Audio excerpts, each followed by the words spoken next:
క్రియాయోగ సాధనలో పరమహంస యోగానంద గారు బోధనల్లో ఈ క్రియాయోగ ప్రాముఖ్యత ఎటువంటిది? మనకి హంస ధ్యాన ప్రక్రియ, ఓంకార ధ్యాన ప్రక్రియ, దాంతోపాటు క్రియాయోగం. కాబట్టి గురుదేవుల బోధనలు ఏ వ్యక్తికైనా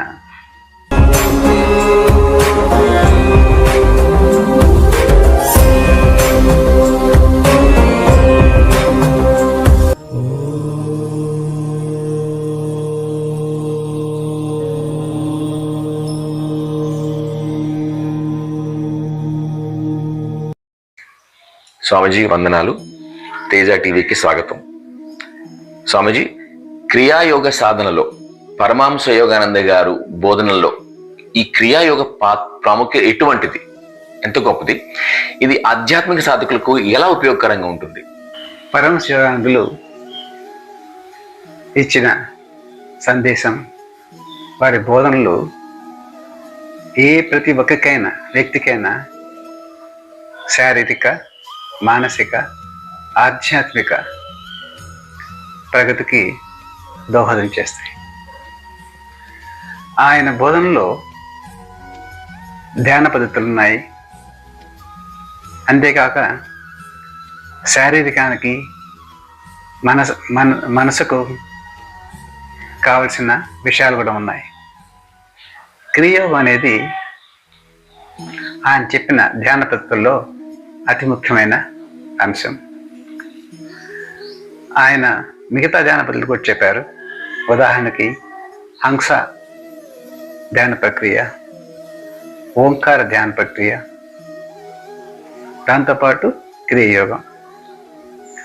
క్రియాయోగం అనేది మానవ జాతికి తెలిసిన అత్యంత ఉన్నతమైన ప్రాణాయామ ప్రక్రియ. దీని ద్వారా కేవలం ఆధ్యాత్మిక అవగాహన పెరగడమే కాకుండా శరీరానికి కూడా ఉపయోగపడుతుంది, మానసిక వికాసానికి కూడా దోహదం చేస్తుంది. కాబట్టి ఈ క్రియాయోగం అనేది కేవలం ఒక స్పిరిచువల్ టెక్నిక్, ఆధ్యాత్మిక ప్రక్రియ అని అనుకోవడానికి లేదు. అన్ని విధాలుగా మనకు సహాయపడుతుంది. క్రియాయోగంతో పాటు నిత్య జీవితంలో మన ఆలోచన సరళి ఏ విధంగా ఉండాలి, మనం చేసే కార్యాలు ఏ విధంగా ఉండాలి, ఈ విషయాలు కూడా గురుదేవుల బోధనలో ఉన్నాయి. కాబట్టి గురుదేవుల బోధనలో ఏ వ్యక్తికైనా it gives total development for the benefit of body, mind and soul.